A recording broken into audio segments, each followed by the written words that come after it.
예수님을 믿지 않던 사람들이 교회에 처음 나오게 되면 그러면서 이제 교회에서 신앙생활을 하다 보면 사회에서 일반적으로 쓰던 말들과 다른 말들을 교회에서 쓰고 있는 것을 보게 됩니다.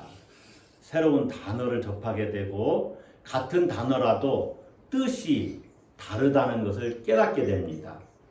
그래서 교회에서는 어떤 단어의 개념을 정의하는 일이 아주 중요합니다.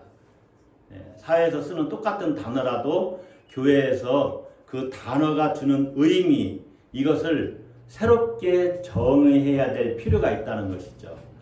이 단어를 정의함으로 말미암아 그 단어를 포함하고 있는 사상이 어떻게 흘러가는지가 결정이 됩니다. 그래서 단어의 개념을 정의하는 일은 그 단어를 통해 사상을 정리하는 출발점이 됩니다. 얼마나 여러분들이 제가 이제 몇 가지 교회에서 쓰는 용어들을 이렇게 한번 말씀드려 볼 테니까 나는 이것들을 얼마나 이해하고 있는지 한번 생각을 해보세요. 예수님을 믿지 않는 사람들, 교회 생활하지 않는 사람들은 잘 모르는 단어들이 너무나 많습니다. 자, 성부, 성자, 성령 하나님, 삼위일체 하나님. 말은 들어봤지만 그게 의미하는 것이 뭔지를 잘 모르는 거죠. 회심? 회심이 뭡니까? 또 회개. 회심과 회개는 좀 다릅니다. 그리고 칭의, 성화, 영화, 거듭남, 구속, 속량, 의, 그리고 불의, 영생, 영원한 생명, 구원, 죄사함. 그렇다면 죄인, 의인, 하나님 나라, 천국, 부활, 이런 것에 대해서 명확한 그 개념에 대한 인식이 있어야 됩니다. 신앙생활을 오래 하면서 이런 것들을 자기 나름대로 신학적인 견해를 가지고 있어야 올바른 신앙으로 성장해 갈 수 있다는 것이죠. 지금 이렇게 많은 단어들은 그 안에 엄청난 사상을 담고 있는 소우주와 같습니다. 따라서 그 개념을 어떻게 이해하는지에 따라 사상을 어떻게 전개할지 큰 영향을 미친다는 것입니다. 자, 본문에 나오는 복도 그와 같은 단어입니다. 이 복이라는 말은 우리에게 매우 친숙하고 아주 그냥 익숙한 단어죠. 그러나 교회에서 이야기하는 복은 세상에서 일반 사회에서 이야기하는 복과는 다른 개념입니다. 아직도 똑같이 생각하고 계시다면 뭔가 여러분이 오해하고 있는 거예요. 새해 복 많이 받으세요. 우리 대부분 새해 때 그렇게 인사하는데 그때의 복과 진짜 교회에서 성경에서 이야기하는 복은 좀 의미가 다르다 하는 것이죠. 3절에 형통하리로다. 그가 하는 모든 일이 다 형통하리로다. 이 형통의 의미도 세상 사람들이 쓰는 그 형통과 이 본문에서 의미하는 형통은 다른 의미라는 것입니다. 자, 오늘 우리는 설교 본문으로 시편 1편의 말씀을 듣습니다. 시편 1편과 2편은 150편의 전체 시편 중에 30격 역할을 해요. 그러니까 전체 시편의 대문과 같습니다. 이제 시편의 세계로 들어가는데 여러분 가장 맨 앞에 뭘 내놨다는 것은 이게 중요하다 그런 의미가 있거든요. 그래서 이 시편 1편은 시작을 복 있는 사람은 이렇게 시작을 하죠. 그런데 2편은 모든 사람은 다 복이 있도다 이렇게 끝맺고 있어요. 그러니까 1편은 복 있는 사람은 이렇게 시작을 했다면 2편은 복이 있도다 이렇게 끝나죠. 다 복으로 감싸고 있어요. 모든 내용을. 그래서 이 시편 1, 2편이 전체 시편의 서론 대문 역할을 하고 있다. 이렇게 이야기하는 거예요. 자, 시편 1편은 길이가 짧습니다. 6절밖에 안 되지요. 6절이지만은 세 단락으로 구분이 되어 있는데 1절에서 3절까지는 의인들의 이야기입니다. 그리고 복 있는 사람 이야기죠. 4절, 5절은 악인들, 죄인들의 이야기입니다. 그리고 6절에서는 결론을 맺고 있는데 이 6절의 결론은 의인의 길과 악인의 길이 대칭적으로 묘사되어 있어요. 의인의 인생은 잘되고 악인의 인생은 망한다는 것입니다. 이것이 시편 전체의 핵심이에요. 어찌 보면 시편 1편의 결론이 시편 전체를 보는 키와 같다. 이렇게 볼 수 있다는 것이죠. 자, 그러면 이제 시편 1편을 한번 자세히 살펴봅시다. 처음에 행복한 사람에 대해서 이야기한다고 그랬죠. 1절은 복 있는 사람은 이렇게 시작을 합니다. 이 복 있는에 해당되는 단어가 히브리어로는 아슈레인데 행복하다 그런 뜻입니다. 그러니까 1절은 뭐뭐한 사람은 행복하다. 뭐뭐한 사람은 얼마나 행복한가 이런 말이에요. 그래서 1편을 이해하는 그 열쇠말이 행복, 해피니스라는 것이죠. 행복은 물질적인 소유의 넘침을 말하는 것이 아닙니다. 또 세속적인 성공의 여부에 의해서 결정되는 것이 아니라 하나님과의 관계와 관련이 있다고 이야기를 합니다. 그러니까 시인은 대중적으로 통용되는 복이 아니라 행복한 사람이 어떠한가 하는 행복한 사람의 상태를 말하고 있어요. 자, 복이 임하게 될 사람, 행복한 사람의 특징이 1절에는 부정문으로 뭐뭐하지 않는 사람이다. 그런데 2절에는 긍정문으로 묘사되어 있어요. 자, 1절 부정문에서는 세 가지가 언급되어 있습니다. 첫째는 뭐죠? 악인들의 꾀를 따르지 아니하며. 이 따르다라는 말은 걷는다라는 동사예요, 원래. 그러니까 악인들의 그 꾀를 걷지 않는다. 거기를 걷지 않는다. 그런 의미입니다. 여기서 악인들은 하나님을 따르지 않는 사람들입니다. 두 번째, 죄인들의 길에 서지 아니하며. 이 죄인들은 실제로 죄를 짓는 사람들 이야기합니다. 세 번째는 오만한 자들의 자리에 앉지 않는다. 이 오만한 자들은 다른 사람을 조롱하는 사람들입니다. 자, 본문이 복 있는 사람은 이렇게 시작을 했는데, 그럼 복 있는 사람의 반대되는 사람들은 어떤 사람일까요? 복이 없는 사람이 나와야 되는데, 시인은 복 있는 사람들이 반대되는 사람, 대비되는 사람들을 죄인, 악인, 그 다음에 오만한 자라고 말을 해요. 그러니까 죄인과 악인들, 이런 사람들이 복 있는 사람의 반대되는 사람이에요. 이들을 설명하는 중요한 단어들이 점층적으로 나열이 되고 그 의미가 확장돼요. 점층적이라는 것은 처음에 출발할 때 작게 출발했다 점점 이렇게 커지는 거죠. 그래서 한번 보세요.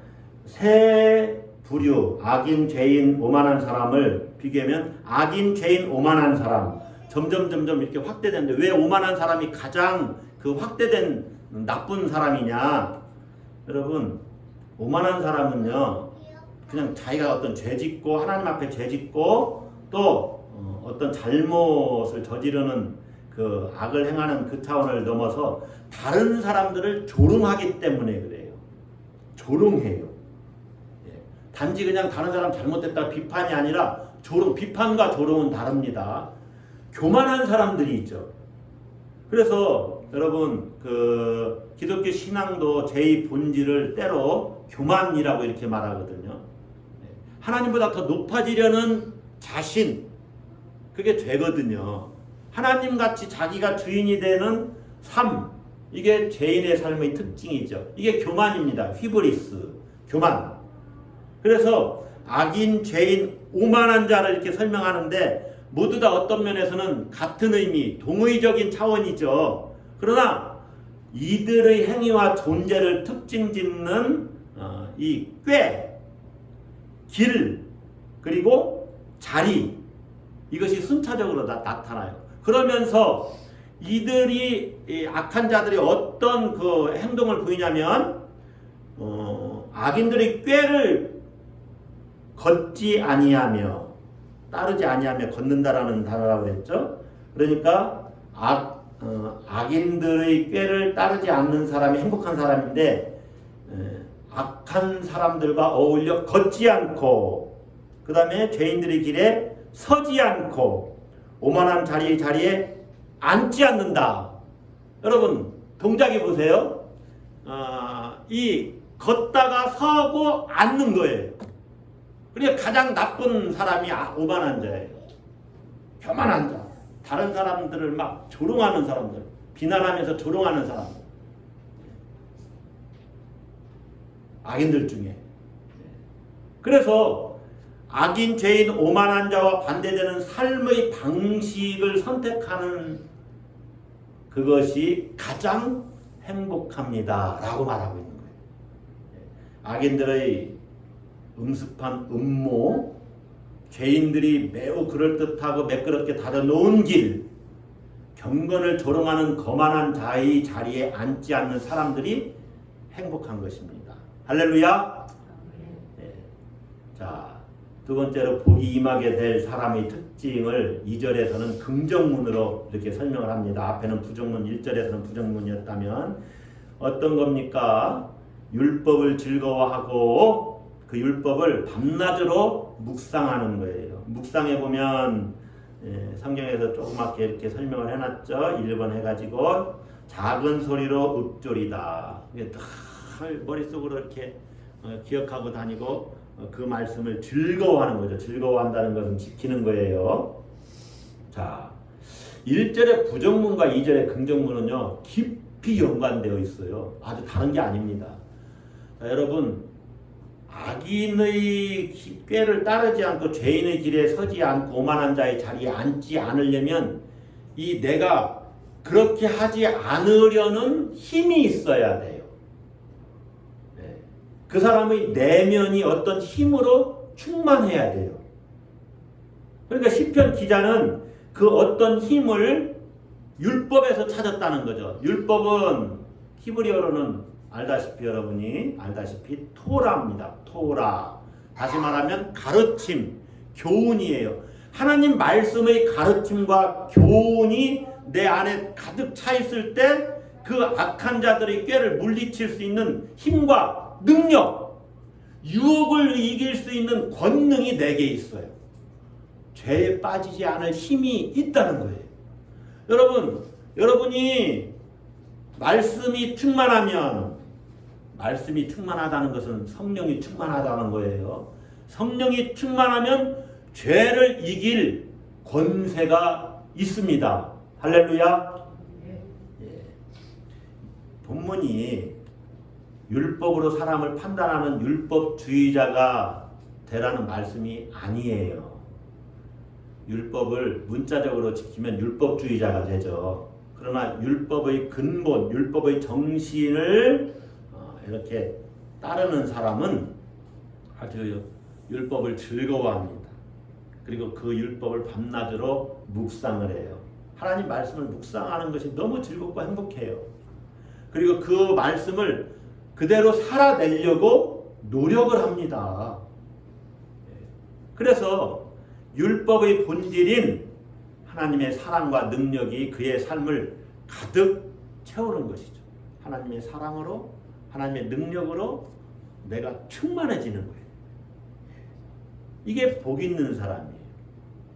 자, 이 사람들을 왜 복이 있다고 하느냐, 이렇게 하는 사람들을, 이유가 이 3절에 나와요. 자, 3절은 같이 한번 봅시다. 있습니다. 그는 시냇가에 심은 나무가 철을 따라 열매를 맺으며 그 잎사귀가 마르지 아니함 같으니 그가 하는 모든 일이 다 형통하리로다. 이 시냇가는요, 해석을 해보면 흐르는 물이 계속 공급되도록 인공적으로 만든 수로를 의미합니다. 그러니까 나무를 거기다가 갖다 심은 거예요. 수로 옆에다가. 수로 곁에. 수로 곁에 심긴 나무가 철을 따라 열매를 맺는 것이죠. 얼마나 풍성해집니까? 그렇기 때문에 이 악인들에게 따르지 않고 죄인의 길에 서지 않고 오만한 자의 자리에 앉지 않은 사람, 율법을 즐거워하고 묵상하는 사람이 복이 있다. 이와 같기 때문에 시냇가에 심은 나무 같기 때문에 자, 이 시냇가에 심은 나무는 복이 내릴 의인의 인생살이가 형통하게 될 것을 말씀합니다. 그가 하는 모든 일이 다 형통하리로다. 여러분, 그런데 여기서 이제 의문이 하나 생기지요. 하나님의 말씀을 묵상하고 즐거워하고 나는 그렇게 악인의 길에 서지도 않고 난 누굴 그렇게 조롱하지도 않는데 왜 하는 일마다 이게 형통하지 않고 꼬이지? 그런 의문이 생길 수 있죠. 그래서 이 3절은 어찌 보면 만사 형통을 가리킨다고 말할 수 있는데 이 말씀에 대해서 사람들은, 크리스찬들은 각자 반응이 다를 수 있어요. 첫 번째는 어떤 사람은 이 말씀 그대로 자기 인생이 너무 잘 풀렸기 때문에 야, 그렇지, 이렇게 되지. 우리 예수 믿는 사람들은 말씀을 묵상하고 죄인의 길에 서지 않는 사람들은 이렇게 되지. 죄인의 이 유혹을, 죄의 유혹을 거절하고 하나님만 바라보고 사는 사람들은 이렇게 형통해. 이 말씀을 잘 받아들였어요. 그러나 인생이 잘 안 풀린 사람들은 자기가 하나님의 말씀 안에서 바르게 살지를 못해서 그런가? 이렇게 자기 자신을 자책합니다. 또 어떤 사람은 그래서 하나님 말씀과 인생살이는 아무 관련이 없다. 이렇게 생각을 해요. 여러분, 어떤 생각이 옳아요? 여러분, 각자의 삶이 다르기에 뭐가 옳다고 우리가 단정할 수가 없다는 것입니다. 왜 그러느냐? 여기서 형통하리로다 라는 단어는요, 세상에서의 그런 형통과 다르다는 거예요. 세상적으로 말하는 그 일반적인 기준과 다르다 하는 것입니다. 그 다른 기준이 뭐냐?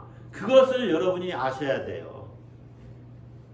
그 다른 기준을 오늘 본문 6절에서 확인해 볼 수 있어요. 쭉 이야기하다가 이제 의인들의 길은 아까는 형통이라고 말했는데 본문에서는 6절에서는 여호와께 인정하시나 이렇게 말을 했어요.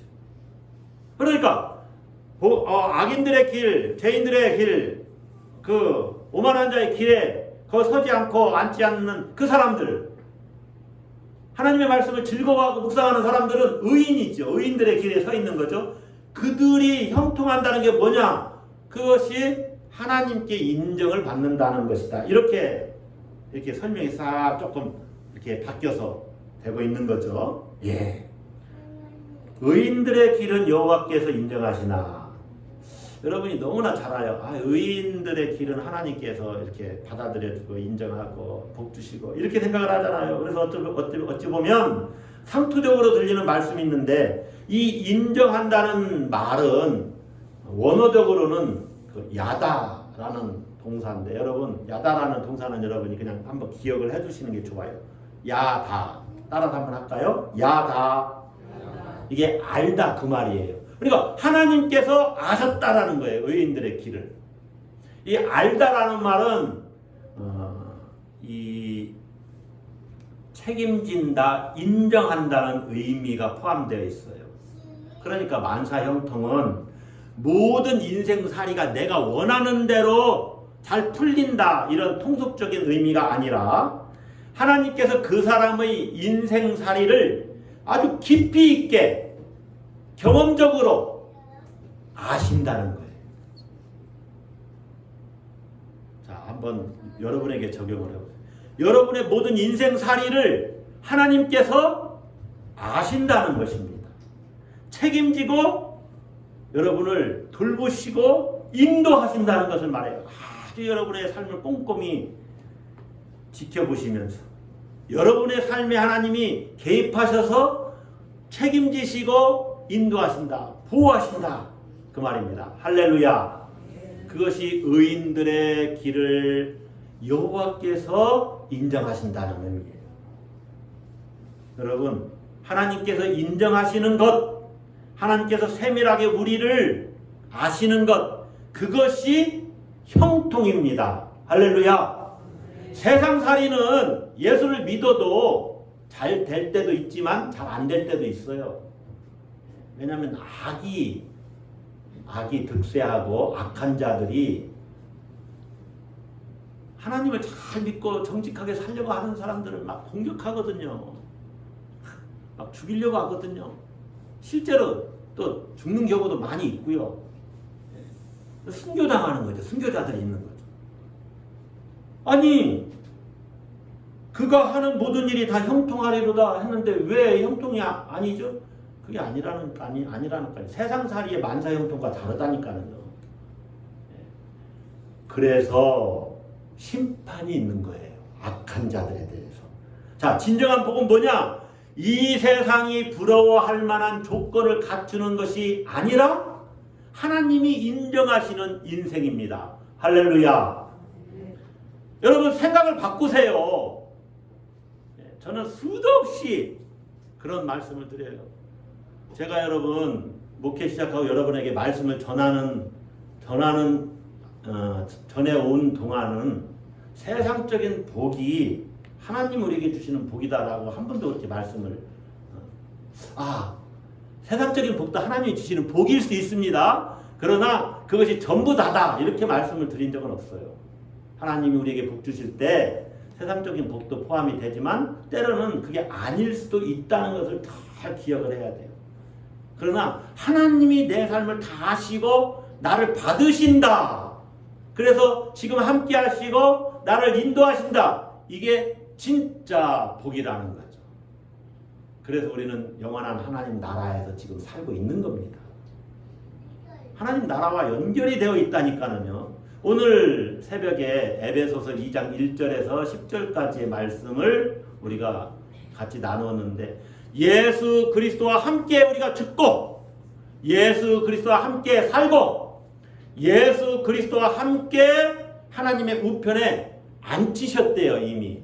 그러니까 그건 하나님의 나라에 지금 있다는 의미거든요. 우리가 이 세상에 이렇게 발을 디디고 살고 있지만은 우리는 예수 그리스도와 함께 하나님 나라에서 살고 있는 거예요.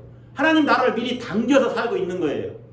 죽어서 가는 천국뿐만 아니라 지금 여기가 하나님의 나라, 다시 말하면 하나님의 통치가 내게 임해 있으면 하나님 나라가 내게 와 있는 거예요. 주기도는 우리가 아까 했잖아요. 아버지의 나라가 오게 하시며 하나님 나라가 내게 왔어요. 이건 내가 하나님의 통치를 받고 있다는 의미예요. 이것이 진짜 복입니다. 저는 여러분이 건강하게 살고 또 부자로 살면 좋죠. 경제적인 여유가 있이 살면 좋죠. 그리고 나중에 하나님의 부르심을 받을 때 아프지 않고 그냥 편하게 이렇게 고통당하지 않은 죽음을 맞이하면 얼마나 저도 그게 꿈입니다. 그러나 때로는 어떤 분들은 고통당하면서 병들어서 그렇게 돌아가시기도 해요. 믿는 자들 중에. 본문의 형통은 무조건 다 내가 원하는 대로 되는 것이다. 그걸 말하는 게 아니라는 것을 여러분이 이렇게 기억을 해야 됩니다. 그래서 정말 하나님 안에서 평안하고 안정감 있고 고요한 삶을 살기 원하시면 기도를 많이 하셔요. 하나님이 들어주시면 그런 삶을 살고 때로는 그렇지 않을 수도 있다는 거죠. 또 그렇지 않은 삶을 내가 선택할 수도 있습니다. 가난을 선택해서 모든 재산을 하나님을 위해서 쓸 수도 있는 것이고 때로는 고난의 자리로 찾아 들어갈 수도 있어요.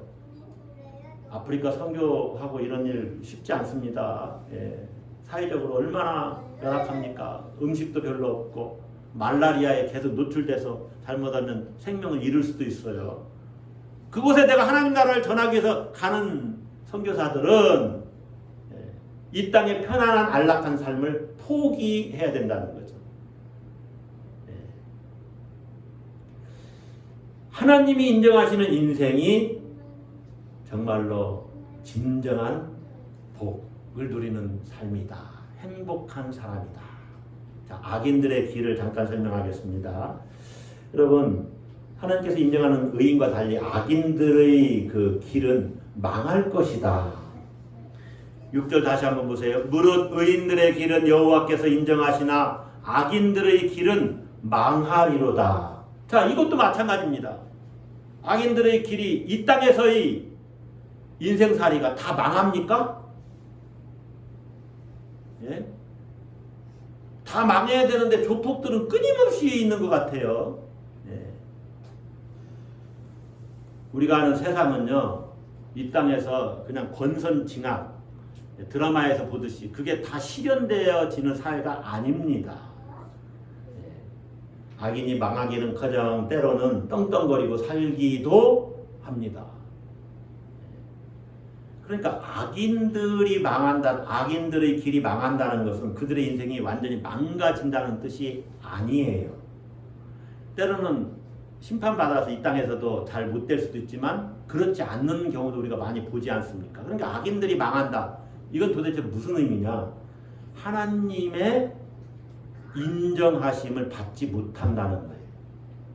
하나님이 인정하시지 않으면 망하는 겁니다. 그게 망하는 거예요. 하나님의 인정을 받지 못하는 것이 망하는 거예요. 망함의 본질이 하나님의 인정을 받지 못하는 거예요. 여러분, 그래서 4절 5절에서 어떻게 설명하냐면 악인의 삶을 이렇게 이야기합니다. 악인들은 그렇지 아니하며 의인들 같지 않다. 시냇가에 심은 나무 같지 않다. 그 말이죠. 오직 바람에 나는 겨와 같도다. 여러분, 농사 지으신 분들 다 알잖아요. 알고 가축정할 때 이게 뭐 돌리는 게 뭐예요, 이게요? 예? 예? 돌리는 게 뭐예요, 이게? 바람개비 이거 뭐예요, 이거? 환풍기 뭐? 예. 제가 농사를 몰라서 예. 막 돌립니다. 저 돌리는 건 봤어요. 어렸을 때. 요즘에 그거 보기도 어렵죠. 그러면 이 알곡은 떨어지고 겨는 싹 날아가잖아요.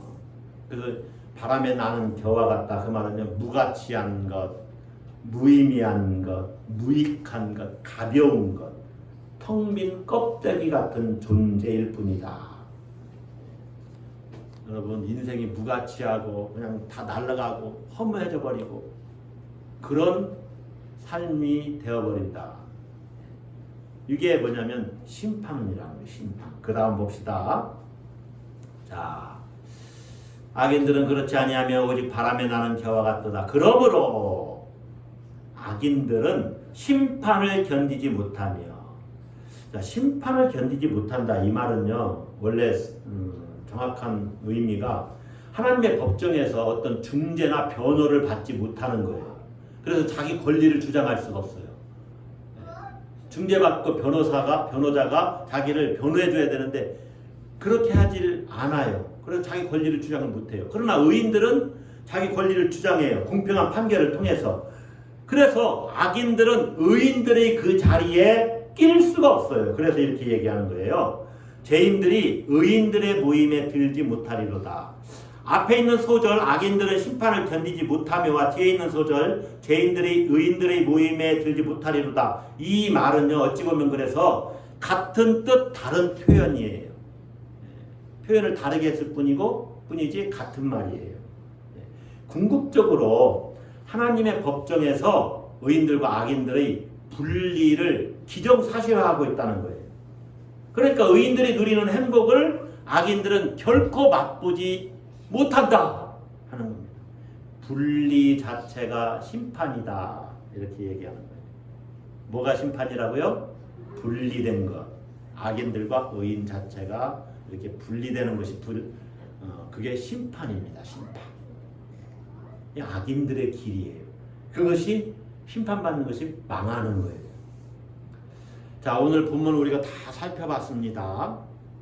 그러면 이 가장 누가 행복한 사람인가 이 설교 주제와 관련해서 우리가 한번 적용의 문제를 생각을 해봅시다. 특별히 여호와께서 인정하시나 이 부분을 한번 우리가 말씀을 한번 생각해 봅시다. 세상에서 누가 가장 행복한 사람이냐? 의인들의 길에 서는 것입니다. 그것은 1, 2절에 나와 있어요. 의인들의 길에 섰고 하나님께 인정받은 사람이 가장 행복한 사람입니다. 그것이 형통이기 때문에. 자, 그러면 여러분은 복이 있는 사람입니까? 크게 대답합시다. 복이 있는 사람입니까? 네. 행복한 사람입니까? 자, 그러면 한번 또 대답을 해보세요. 여러분들은 그럼 의인들의 길에 섰으며 하나님께 인정 받으셨습니까? 왜 웃으세요? 예.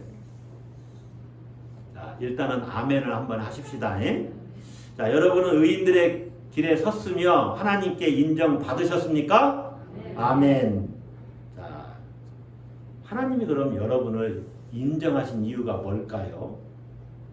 왜 하나님이 여러분을 인정하셨습니까? 우리는 사실 하나님께 인정 다 받았거든요. 왜 하나님께 인정받았어요? 여러분, 이럴 때 이 본문만 보면은 답이 잘 안 나옵니다. 내가 죄인들, 나도 가끔 죄를 짓는데 다른 사람들 가끔은 막 뒷담화도 하고 그러는데 오만한 자 다른 사람 막 말로 막 씹고 뭐 심지어 까고 그러는데 그러면 이게 뭐 죄인이고 악인이죠. 또 여러분 매일매일 여호와 하나님 말씀 읽고 묵상합니까? 안 그럴 때 많잖아요. 주야로 묵상 안 하잖아요.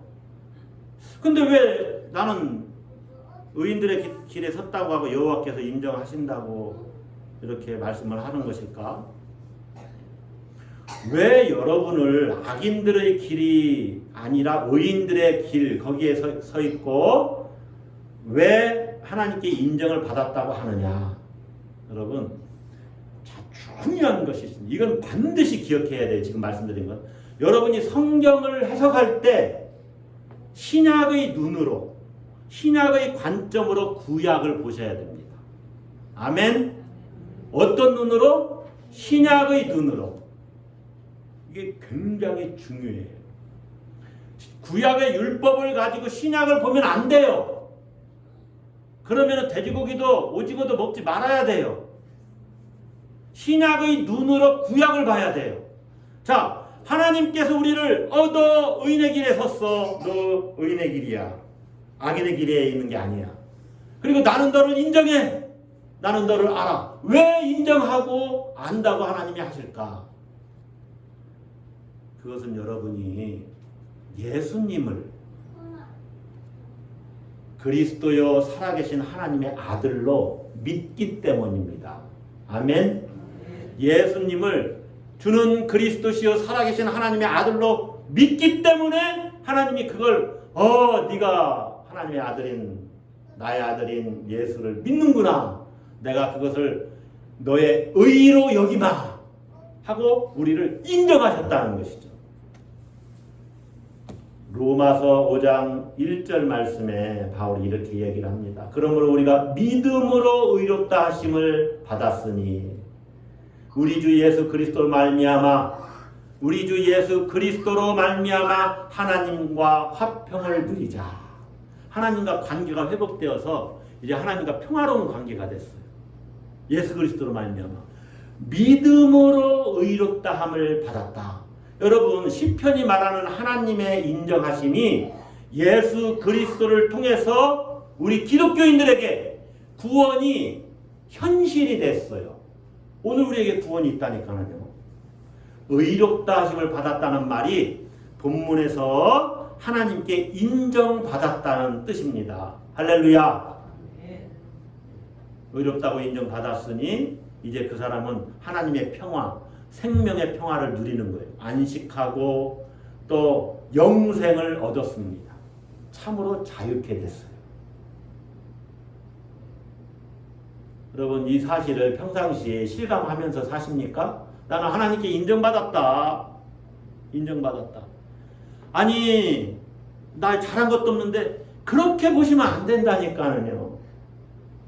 인정받았다는 걸 실감하면서 살아야 돼요. 자, 실감하면서 사시는 분은 오른쪽 눈만 아니 한쪽 눈만 이렇게 살짝 감아주세요. 실감을 못 하시는 분은 뒷사람 안 보게 앞으로 이렇게 손 드세요. 실감 못 하시는 분들을 위해서 제가 짧게 말씀을 드릴게요.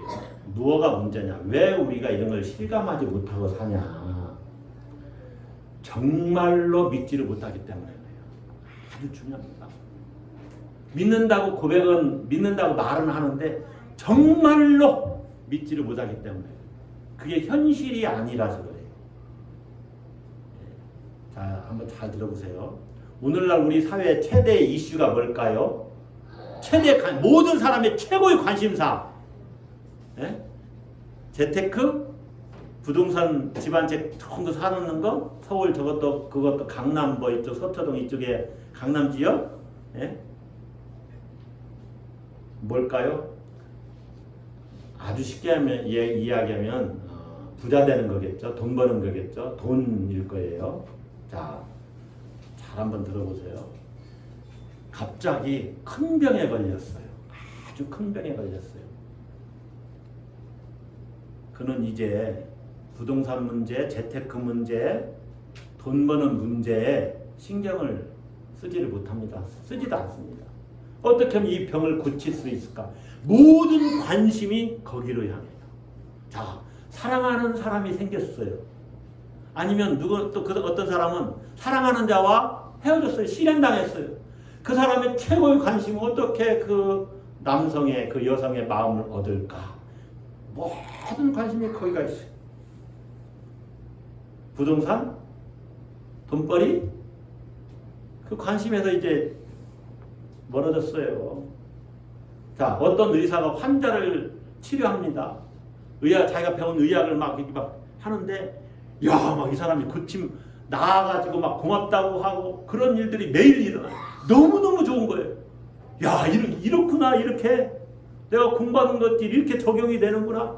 너무너무 신나는 인생을 살아요. 자기 의술을 펼치는데 기쁨을 느끼는 사람은요, 돈 버는 일에 관심이 조금 없습니다.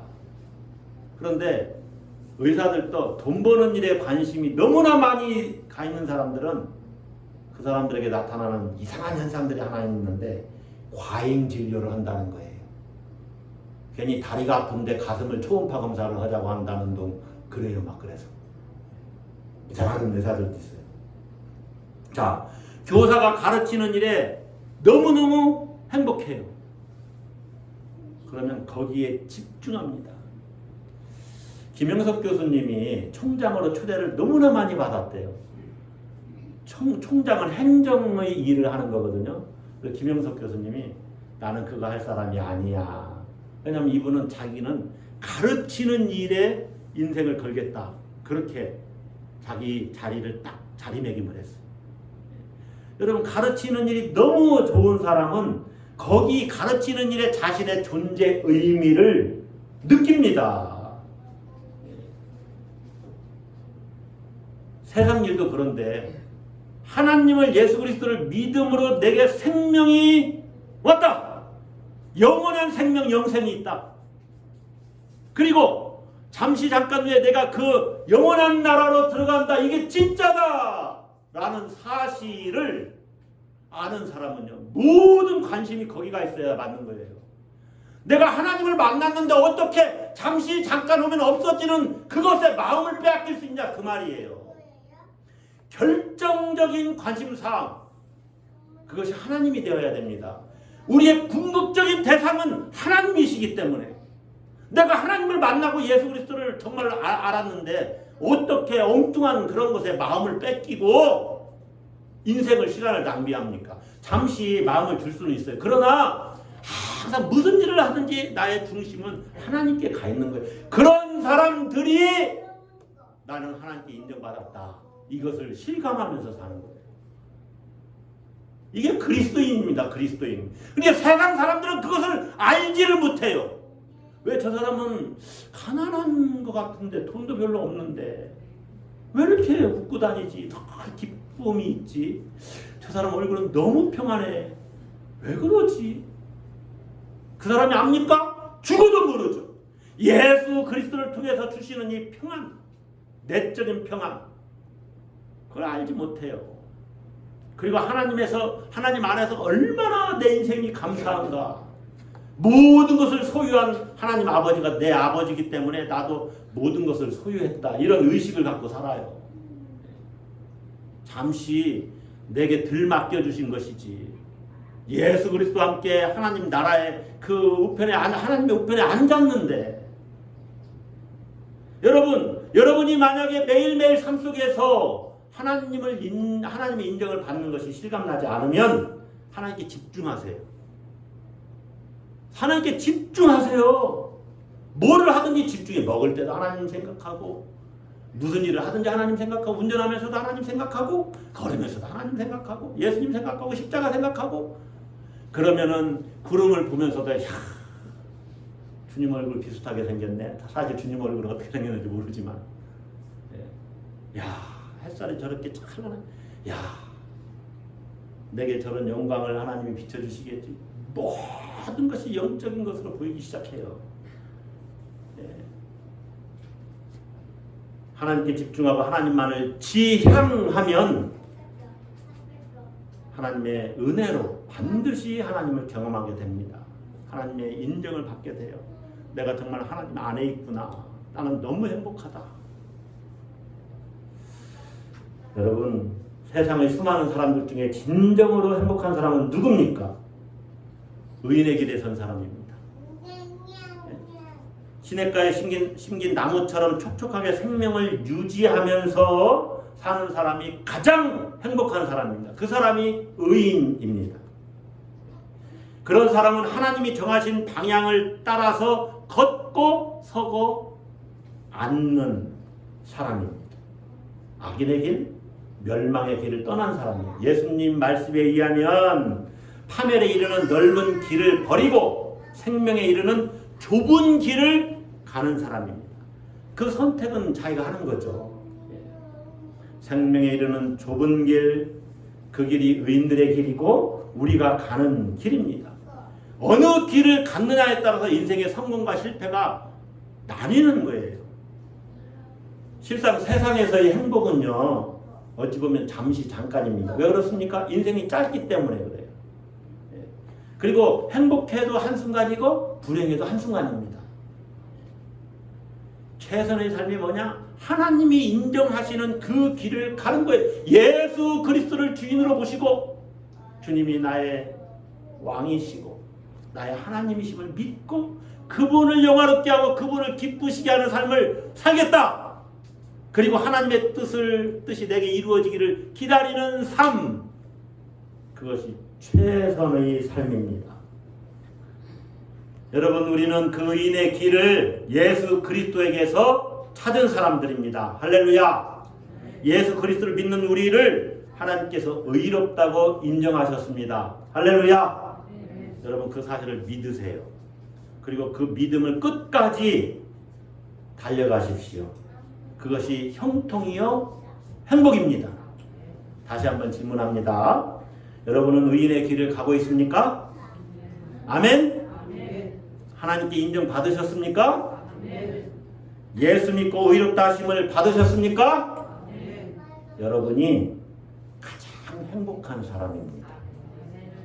기도하십시다.